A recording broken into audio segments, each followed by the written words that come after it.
Thank you all for being here. I really appreciate the Marin Master Gardeners for collaborating with us on a series of programs, both in the library and now on Zoom.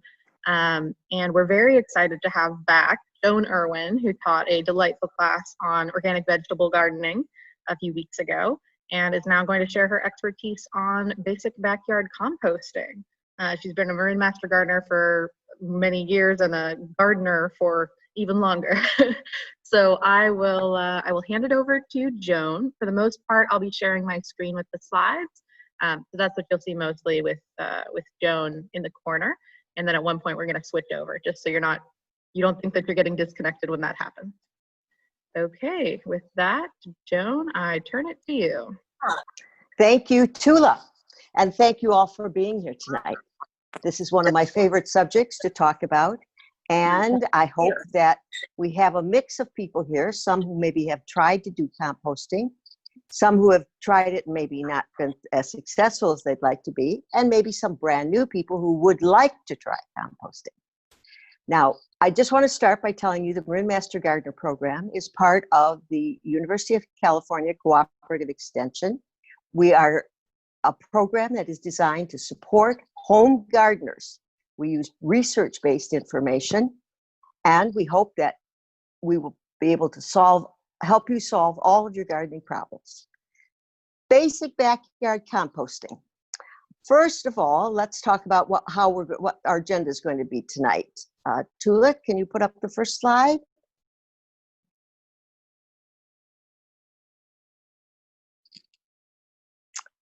And we are going to discuss what composting is, then how it happens, how it works, what the advantages are of doing it, how we as human beings are involved, and then we'll get to some of the methods of it. And then at the end, any troubleshooting or resources that would be helpful to you. Please feel free to ask questions, and I'll do the best I can to answer them as we go along. And if I feel we're going to cover it a little later, I may ask you to hold it until a bit later on. Okay, let's start by talking about what composting is. All right, here we have, back, there we go. Here we have a sunflower planted in the dirt, that's that brown stuff at the bottom, and a banana. Now, a lot of us like bananas. There's a reason that they're particularly good for us. I think everybody knows, but bananas are full of potassium. Potassium is one of the basic nutrients that plants need also. Unfortunately, plants are missing something that we have, and that is a mouth. So how do we get the nutrients from the banana, in this case the potassium, into the sunflower? By composting. By composting that banana, it releases the nutrients, putting them into the soil, and then in a form that allows the sunflower to take those nutrients up into its roots. That is the advantage of composting. You take organic materials and compost them into a product that looks a lot like soil, spread it on the soil, and then the plant root can get to them. That's what basic composting is. All right, let's see how it works. Tula, if you want to go to our next slide. All right, the work of composting is primarily done by microscopic critters. 90 to 95% of the work of breaking down the organic material is done by those first three listed there: bacteria, mold and fungi, and the third one called actinomycetes, which is a bacteria-like critter. Remember, these are microscopic. They are so tiny, not only can you not see them with the human eye, but in a tablespoon of soil, every tablespoon of soil, healthy soil especially, there are millions of these critters that already exist there. Then we have larger critters that you can see with the human eye: earthworms, snails and slugs, and millipedes. They help break down the organic matter also. And what happens is all of these critters, the bacteria, mold, fungi, actinomycetes, they do most of the breaking down. Then the earthworms and the others they're listed go in there to eat the bacteria, the fungi, and the actinomycetes. They process that through their gut, and out comes poop, and that's what we call compost. Also, other ones that are in the mix of this, secondary, that do the secondary work, mites, roundworms, protozoas, springtails, centipedes, ants, all kinds of critters are in this mix of doing the work. And remember, they do the work. So that's how it actually happens. That's how the material is broken down to a large extent. And remember, this happens all around us all the time. We hardly have to do anything to help it, because if it weren't for this happening, we would have all of the materials that we have created in this world for millions of years would still be with us otherwise. So that's why it's important that these critters are actually working all of the time. Now, there are certain advantages to composting. Let's go on to that slide. Here's the important part, why we want to do this composting. It is a very important improvement to soil. This is especially important if you want to do organic gardening, because you don't have to have a lot of pink stuff and purple stuff and blue stuff. Instead, compost will create an environment in the soil that supports soil health. And then the soil health is part of what we call fertility, that then, as I said, the plants through their roots can take up what's in the soil. And that's the important nutrients. The major nutrients are nitrogen, potassium, and phosphorus. But there are a lot of other smaller micronutrients that are important in soil too. And they're not unlike the ones that we need to keep ourselves healthy. If any of you have ever taken a multivitamin, I take one every day. If you take the bottle of a multivitamin and turn it around and look at that list, calcium, magnesium, all of the things that are listed there in very small amounts, that's the same kind of thing that you need in your soil, because your plants want those micronutrients also. So the macronutrients, the big ones, the micronutrients, the smaller amounts, all of those will be in a healthy soil, and that's what compost will give you. Let's talk about structure of soil. A lot of us here in Marin County have soil that's very heavy. We call it heavy clay soil. So few people who live out by the beach. I was out at Stinson Beach yesterday, where it's very sandy. Both of those conditions can be corrected by the addition of compost. Heavy clay soil, where it's difficult to get it to drain properly, so it'll hold on to moisture and hold on to nutrients, but sometimes it can be a little heavy and a little soggy. That's hard for the plant roots to work with too. If you add compost, it will help loosen up that soil. So it will help with the structure of a clay soil and allow more air in there, which is important for the roots. And by having this additional organic matter added to the soil, it creates a better environment for the micronutrients to do their work. If, on the other hand, you happen to have a more sandy soil, if you live out near the beach, compost will help that structure of sandy soil too by giving you something that will hold on to nutrients and hold on to water and moisture. That's important for the roots also. So whether you have a heavy clay soil or a sandy soil, the micronutrients that are in compost and the macronutrients will help you create better structure for your soil. When you do that, your plants will be healthier and stronger.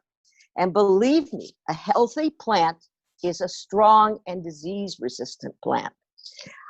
I have only used compost on my plants for almost 10 years. That's the only thing I use. Now, I grow hundreds of orchid plants. People look at my orchid plants, all the blooms. My neighbors walk by and they say, "What in the world do you do those?" All I do is give them compost. Every once in a while in our Master Gardener group, we're asked to trial tomatoes for our tomato sales. We grow tomatoes every year and sell them. And and my trial tomatoes are always some of the biggest. We have to keep good track of how many tomatoes each one produces and how healthy the plants are. Again, all I use is compost. People ask me how much I use. I usually, on my vegetable beds, in the fall, I usually put 3 or 4 inches of compost. And then again in the spring, I add another inch or 2.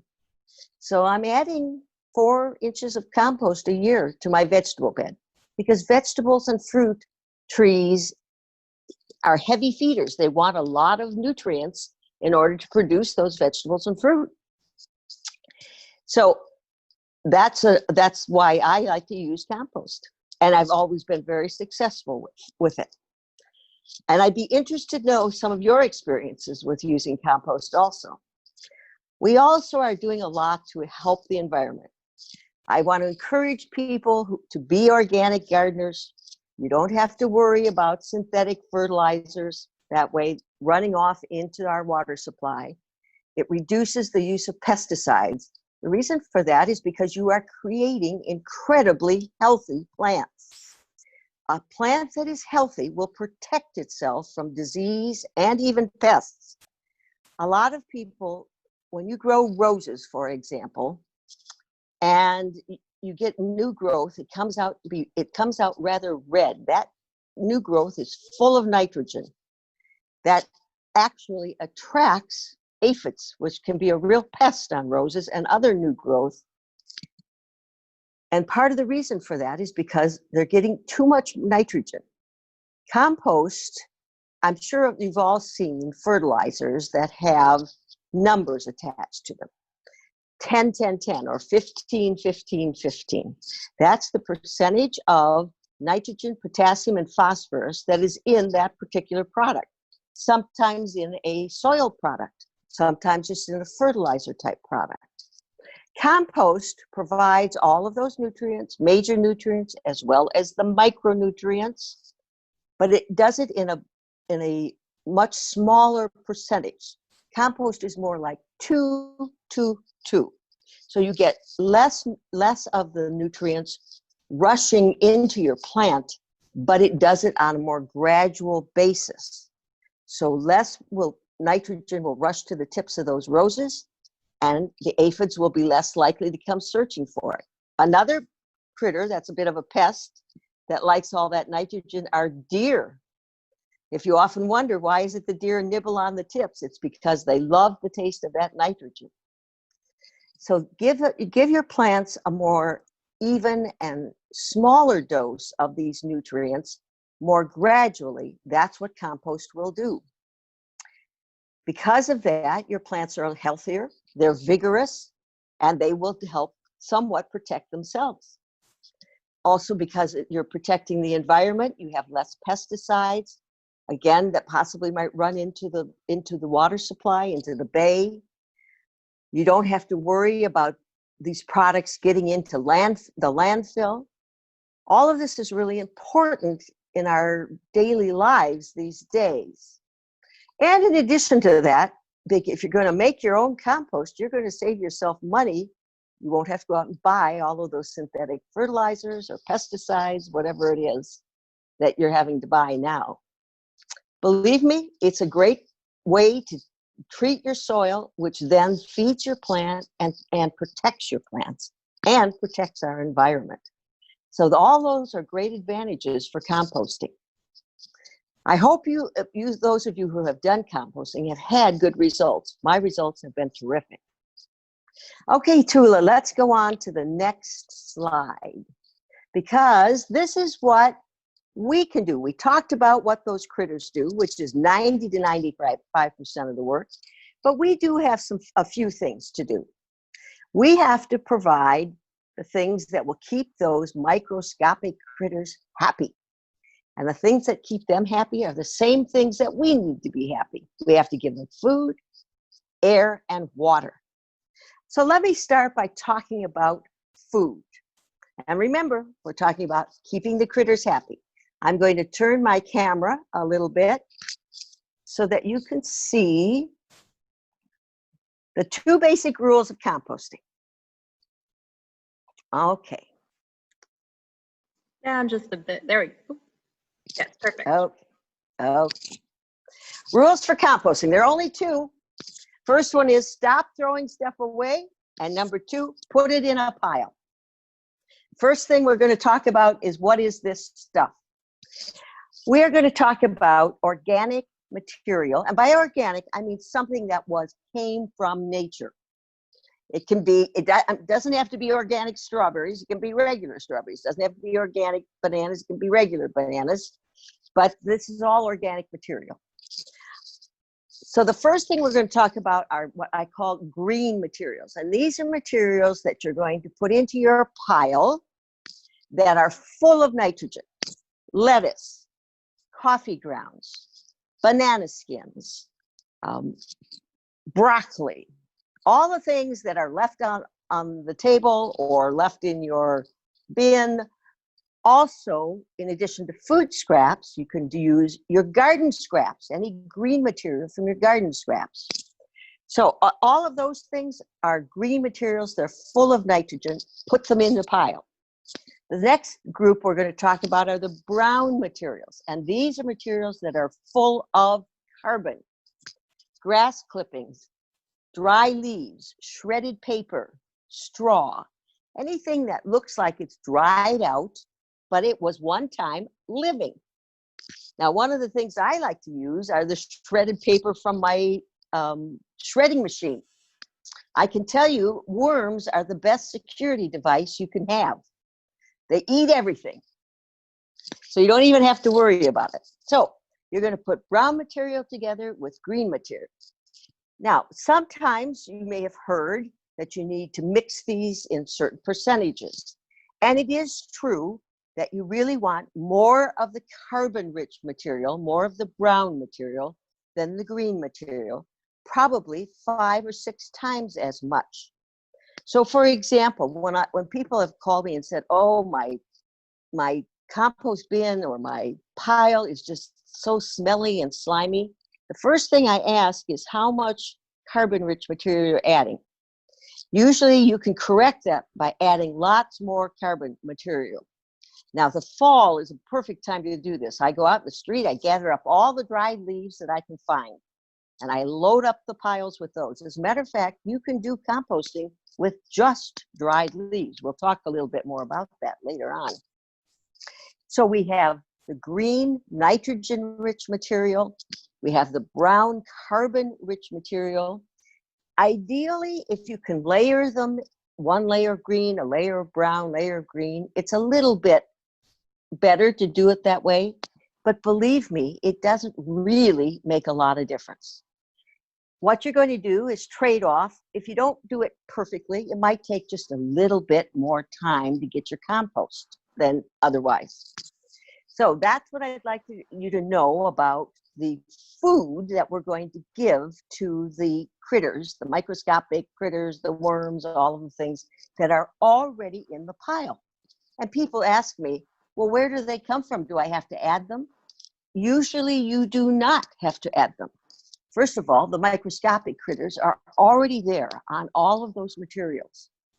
Things like worms will come into the pile from the soil underneath. So as a matter of fact, a friend of mine was telling me today about a compost bin that he built using an old plastic garbage can. He put about a dozen or 15 holes all the way around in it, and then attached to the holes a little bit of metal netting. He just kind of taped that to the holes and filled it up, and then he just rolled it around. I filled it up with his brown materials and his green materials, and he used all of the leaves. He went out in the street and gathered up all these leaves and filled it up. If you have to err on the side of one or the other, err on the side of having more brown material, if you can do that. But as I said, don't worry too much about it. The green material is full of important nutrients, especially nitrogen. So it's just really important to have all of it in there. Okay, I think we're going to come back to. Joan, one question. Yeah. What about weeds and their seeds? Okay, that's a really good question. since we are doing backyard composting, one of the things that we will probably want to do is not include certain materials that might cause certain problems. And I'm going to give you a few of these. Weedy materials and seedy materials usually will not break down completely in a backyard compost pile. It takes a certain temperature. If we were a commercial composting operation, we would have a requirement to keep our temperature of our piles up over 130 degrees for 9 days straight, continuously for 9 days. By doing that, it breaks down seeds, nasty weeds. It also breaks down pathogens that you do not want in there. So that's one of the reasons why commercial composters, this is a standard set by the state of California. Our backyard composting pile will unlikely get to 130 degrees. I'm not saying it's impossible. I have known it to happen. One or two really, really great backyard composters can do it. But a more typical temperature is going to be 105, 110 degrees, something like that. Now, what causes this heat? It's not from the sun. As a matter of fact, you want your compost pile to be more in the shade than in the sun. It is a chemical reaction that is going on between these brown materials, the green materials, and what those microscopic critters are doing in their gut that creates this chemical reaction, one of the products of which is heat. So we want to keep that chemical reaction going as long as we can. We want them to work as hard as they can, those little critters. And the way we do it is by keeping them as happy as we can. The right mix of brown materials and green materials is one of the ways you can do it. But even so, don't expect your pile to get up more than about 110 degrees. Because of that, I suggest if it's a really bad weed, don't put it in to your backyard compost pile. If it's a severely diseased plant, don't put it in your backyard compost pile.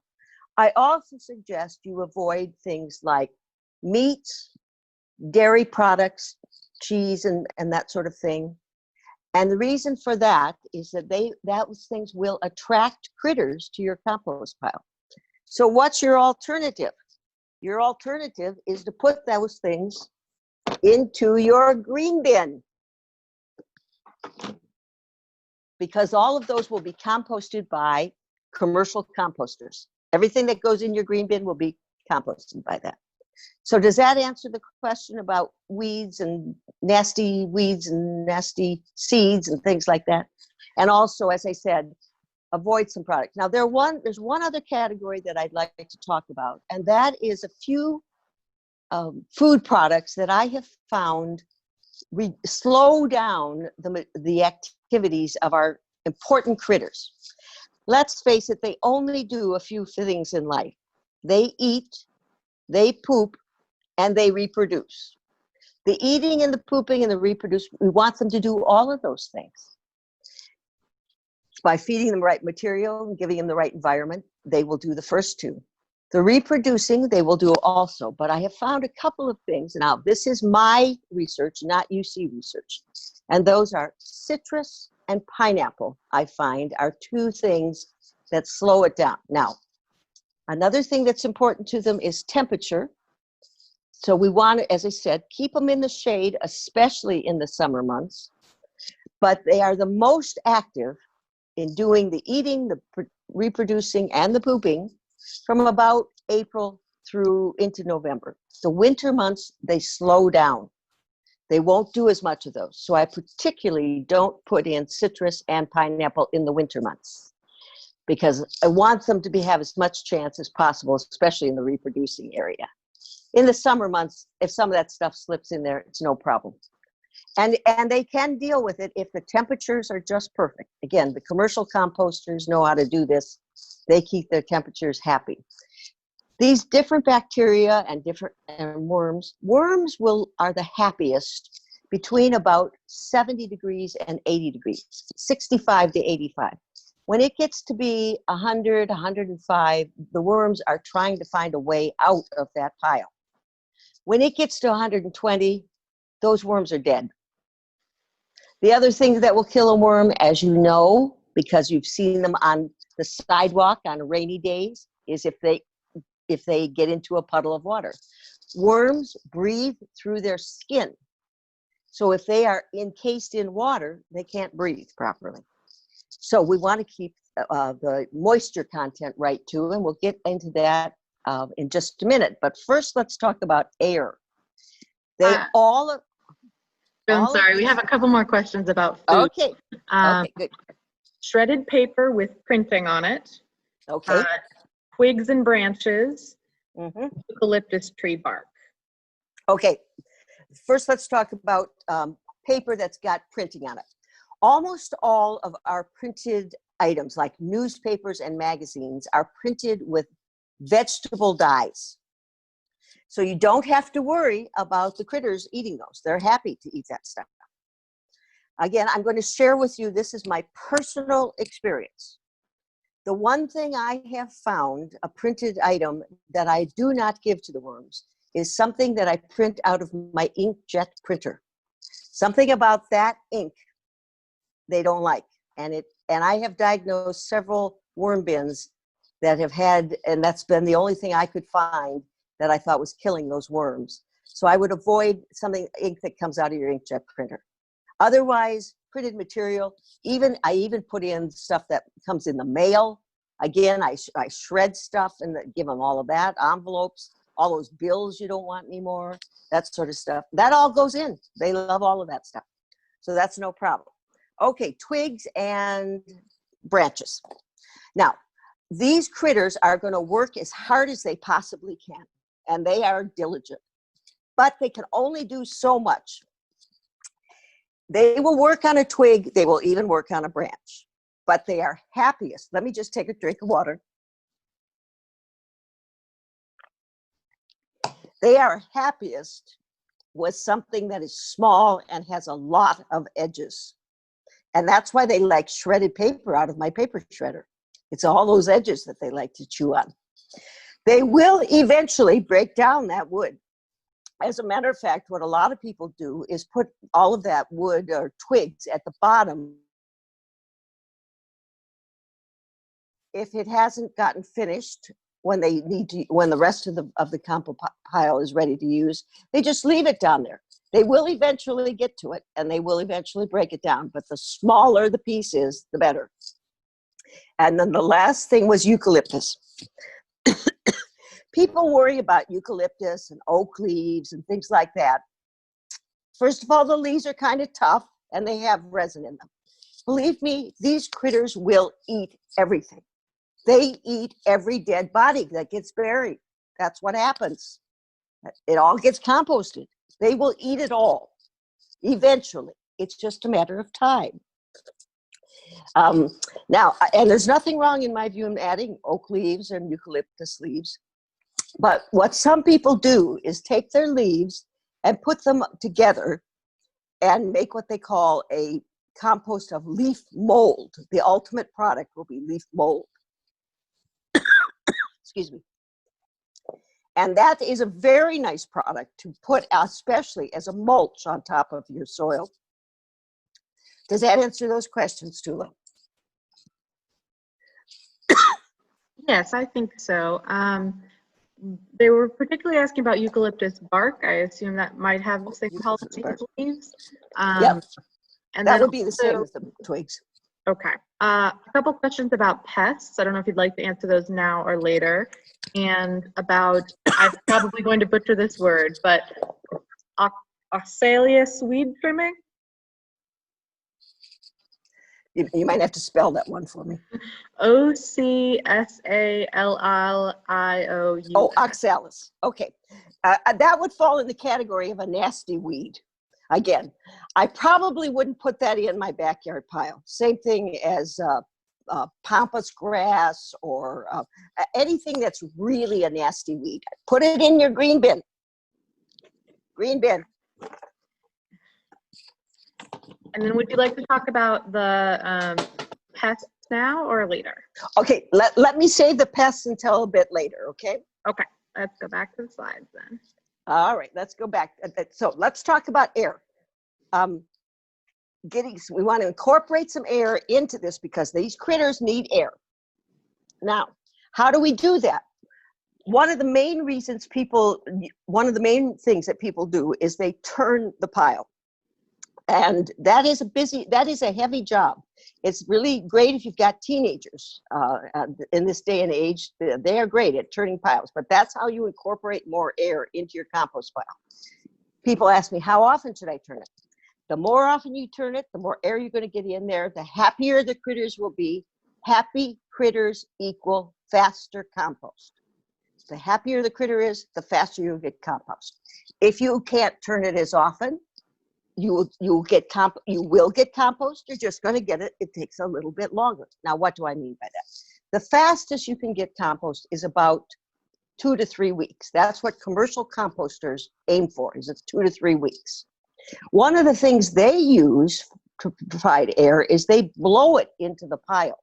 They actually have pipes running through the piles and that have holes in them, and they blow air into those pipes, and it circulates through the piles. They have incredibly big machines that turn the piles. You know, for me, I'm in my 70s now. Turning piles is kind of behind me. But I have I've learned a few tricks. When I build a pile, I use round plastic tubing that is made for creating French drains. It's black, it's about 4 inches in diameter, and it's filled with holes. And you buy it at Home Depot. I think you can get a 12-foot length of it. They'll cut it into 3-4 foot lengths. When I build my pile, I put it in the middle of the pile and I pile things on top of it so that the ends are sticking out of the pile, the air comes in, and all those little holes provide some air through those holes into the pile. That way, instead of turning the pile maybe once a week or every other week, I can maybe only have to turn it once a month. So and use all 3 of them as you build your pile. Put them in their different angles so that you've got air coming into the pile. That's one way you can do it. I have heard, for sure, you want to make sure that your pile is surrounded by air, so that as much air is at least getting to the outside. But you want to make sure that every once in a while you turn it so that the material that's on the inside and the critters that are on the inside of the pile get turned so that they're on the outside and are getting access to more air.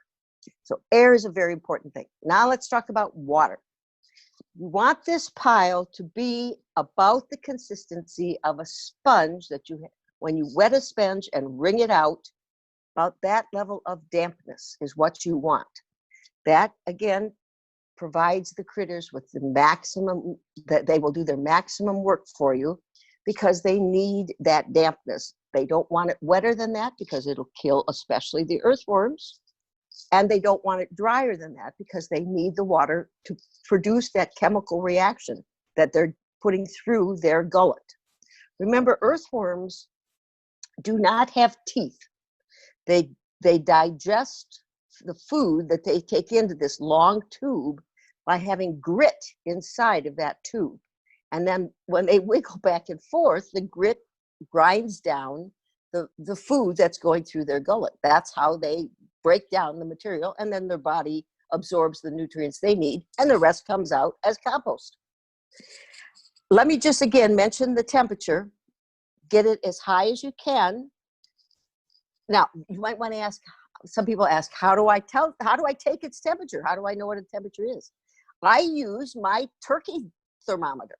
I put it in a plastic bag, I stick it in the pile, leave it in there for a half an hour or so. It's one of those instant read thermometers. I take it out, look at it, and if it's, and then I take it out of the plastic bag. I wash it before I use it on the turkey. But that's an easy way to take the temperature. Now, you can buy a compost thermometer. It's exactly the same idea. It's a turkey thermometer on steroids because it's got a stick that's about 2 feet long, and you stick that in. But they're very expensive. But if you want one, you can go online and find a compost thermometer without any trouble. And that it'll do the same thing for you. It'll give you an instant read temperature on the inside of your compost pile. Here's the three important things that we as human beings can really do. We can assemble our pile. Green materials, brown materials, try to layer them. If you can't, don't worry about it. Try to avoid anything that's too nasty as far as weeds. Don't put in proteins or meats, chicken, fish. Don't put any of that in. Avoid the dairy so you don't attract pests. Put that all together. Turn it around every once in a while. Manage this pile, and it'll do good for you. But here's the most important thing.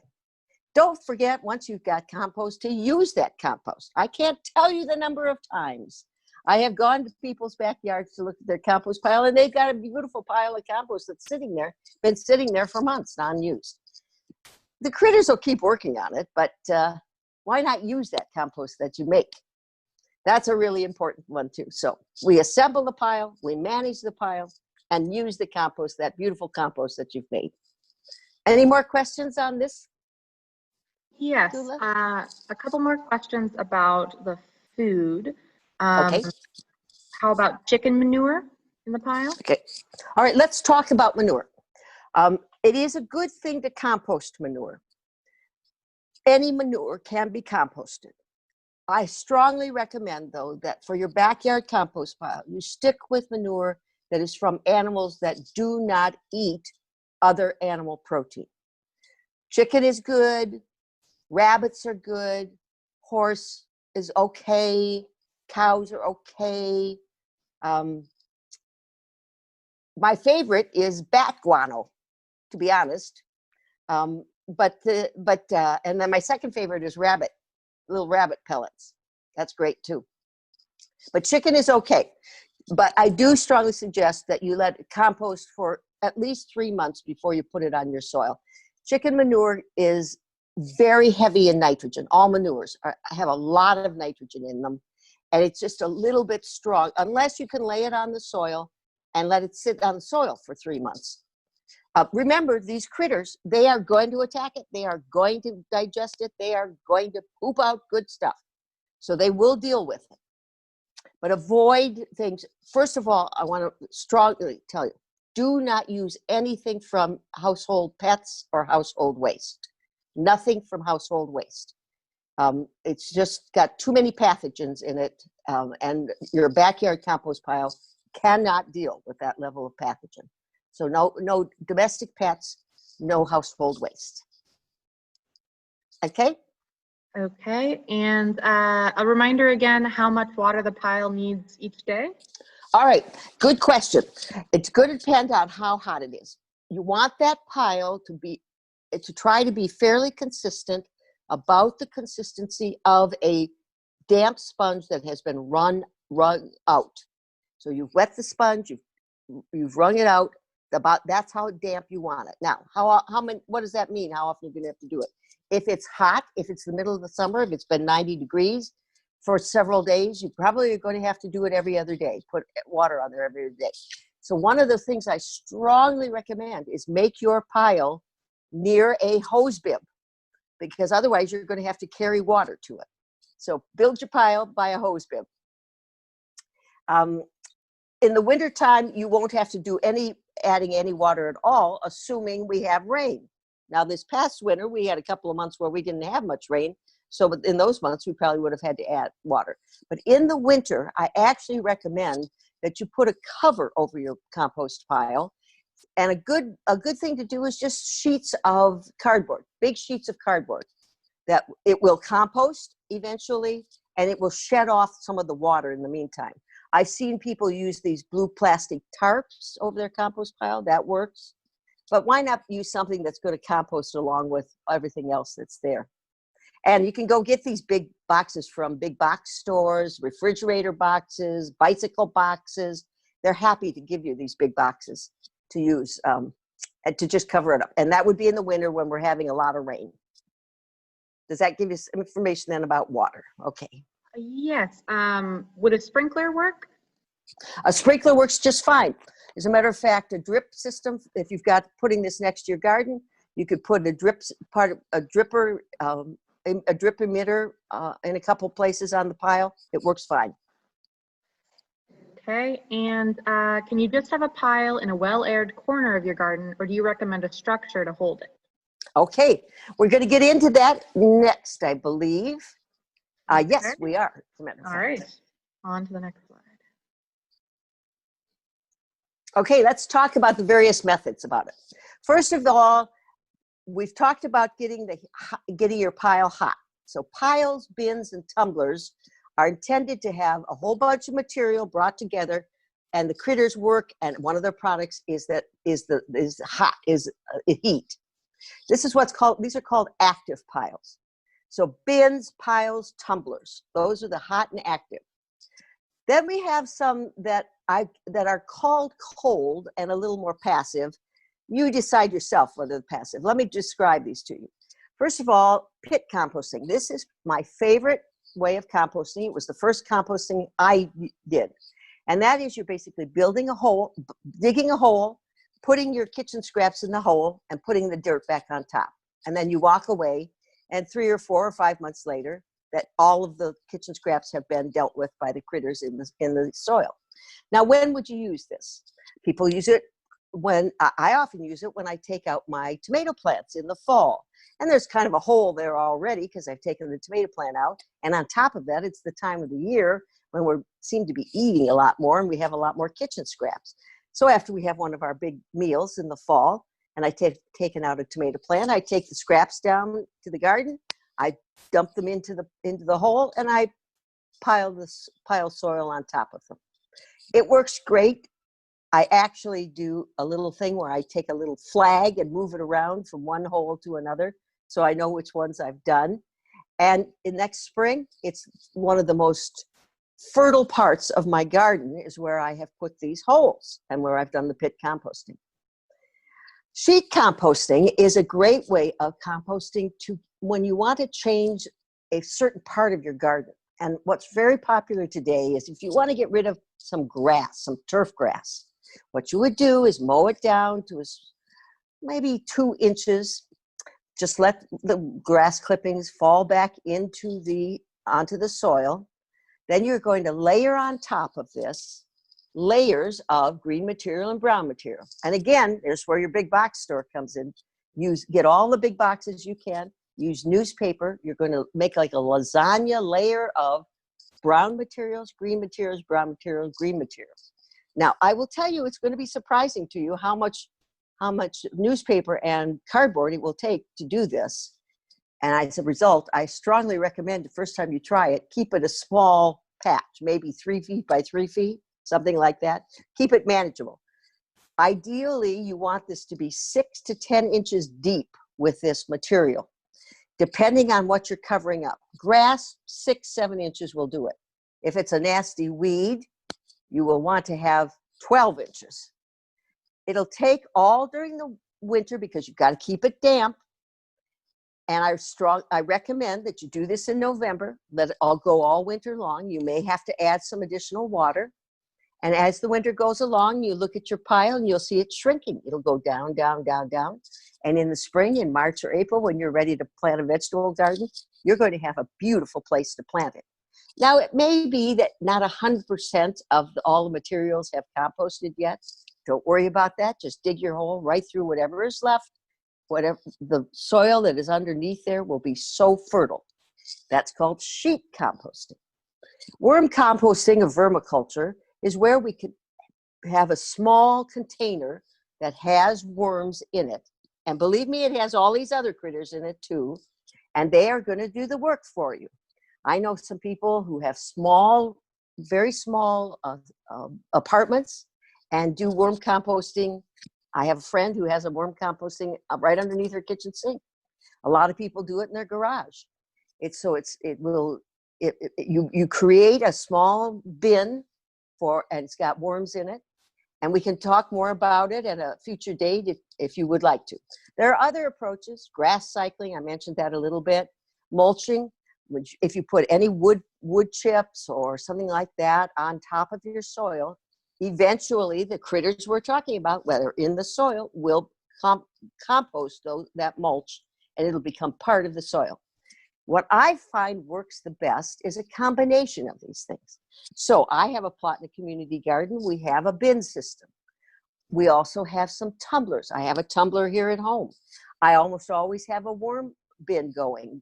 They get the best out of my kitchen. They get the banana skins, and they get the lettuce leaves, and they love things like coffee grounds and tea bags, things like that. So I find that having a combination, and then remember, one of your things to help you with your combination is going to be your green bin, where you're going to put all the nasty stuff, the twigs that are too big, and anything else that you don't want to put in your pile. Okay, do we have more questions, Tula? Again, about pests. Pests. All right. I'm going to get into that a little bit with the troubleshooting, but let me just talk a little bit about it now. I did mention that if you have a pile, and if you're going to put some things in it, there are certain critters that are going to want to get in that pile. They do like to eat the food, and one of the worst ones for that are rodents, like rats particularly. So let's go to the next slide, Tula, and show some of the types of bins and things like that that can be used. Okay, upper left-hand corner, we have a few drawn examples of bins. Now, these can be handmade. You can purchase them. The round one is just is fencing material, and that's the best way, I think, to do the leaf mold composting, where you're just going to put all those leaves together, put some fencing material around it, and just let it go. Put it at the back of your garden, because this might take 6 or 8 months to do much for you. But when it's ready, all you have to do is attach that fencing material, and whatever's there will just fall out. Now, if you want to turn those in the meantime, do the same thing. Let's say every 2 or 3 months you want to turn it, which is a good idea. You'll get more air incorporated, and it'll work faster for you. We also have some kinds of bins, but you'll notice they all have aeration. They all have a place for air to get in there. Very important.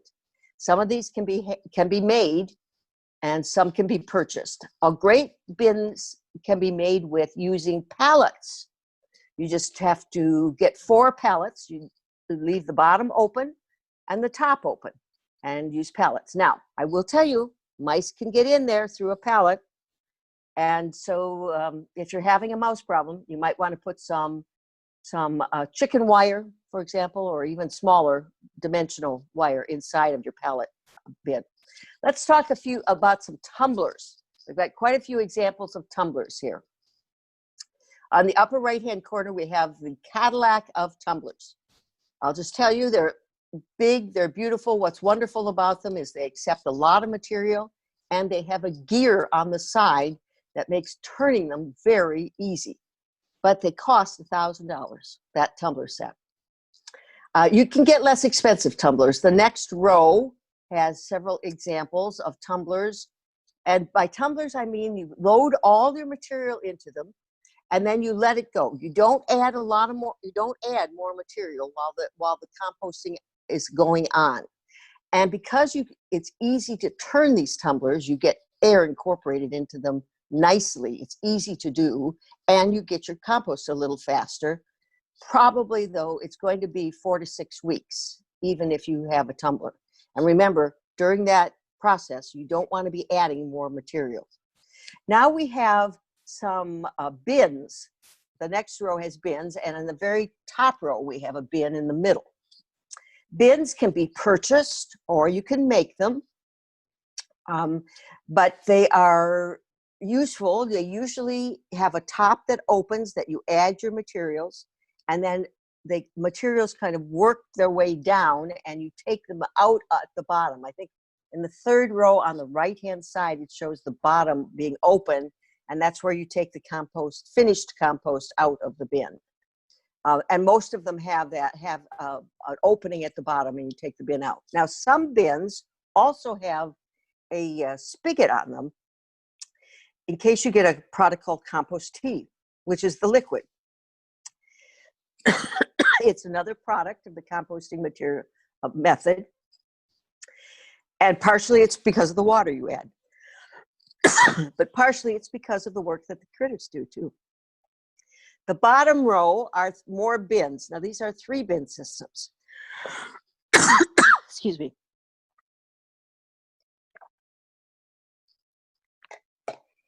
These again can be made. They're more elaborate. They're nice for turning. You start all your materials in the first bin on the left. After a few weeks, you turn it into the middle bin. Air gets incorporated. You're not going to add more. You're just using what you've started out. And so it works more in the middle bin. And then you turn it into the final bin. It may do additional composting there, or it may just be finished compost by that time, and you can use it out of the 3rd bin. One of the things I like about the last 3-bin system, the one in the lower right-hand corner, is it shows one with a cover. Someone asked about raccoons. If you're going to do bins and you have raccoon problems, you need a cover. A better solution probably is using tumblers. That will keep your raccoons out, and it will usually also keep rodents out. Sometimes you might have to put a rock on top of the cover to keep those raccoons out, because they can be clever. They really can be clever. But it's a better solution if you're having rodent or rat problems or squirrel problems, or your dog starts digging in your compost pile, something like that. That's the real advantage of bins and tumblers. Tumblers are great because they're easy to turn. Bins are great because they keep out critters. And if you want to do an open system because you want to do lots of compost, then bins are, the 3-bin system or the open system is better. But if you're having trouble with raccoons, you need a cover. I hope that answers the raccoon question. Now, there is no way, as far as I know, to keep out gophers and moles because they dig from underneath. But usually they do not go after compost piles. They are not so interested in the piles. Moles, what they want are the worms. And they usually can find enough of those in the soil itself. They don't have to burrow all the way into your compost pile. But because you want the compost to be sitting on the soil, it's possible they could burrow into it. So that takes care of our raccoon question, I think. Let's go now to talking a bit about any more troubleshooting issues and maybe some resources, because we're getting near the end of our time. Do we have any more questions? Yes. So there's a question about ants. What Ants. to do if your pile becomes an anthill, and what will boric acid do to the compost process? Okay, you don't want to use boric acid. Boric acid will defeat the critters doing the work. Boric acid is definitely an anti-critter device. So remember, you're trying to keep these critters happy. And the happier they are, the faster you get compost and the less you will have to worry about ants. Ants are part of the process. You're going to find all kinds of critters in there. You're going to find snails. You're going to find roly-polies. You're going to find ants. All of these critters are going to become part of your compost pile. But the faster you turn that pile over and get your compost made, the less likely ants will become a problem. In other words, they won't nest in it. That's when it becomes a problem, is if you get an ant nest in it. Remember, if you feel your compost pile has gone bad on you or something like that, take whatever the product is that you've got and just spread it on the soil. Just in as thin a layer as you can, whatever soil you have, and start over. If it doesn't work the first time, you've learned something and you'll make it work the second time or the third time. All of these are learning experiences, and you'll learn from your mistakes probably better than anything else. Don't worry about it. Just spread it out there and then start over again. You, okay, go ahead, Tula. Next one. I was going to say, with the tumbler, during those weeks when you can't add more scraps and leaves, what do you do with your scraps and leaves? Okay, well, that's what your green bin is for. Or that's why I say having a combination of methods is a good approach.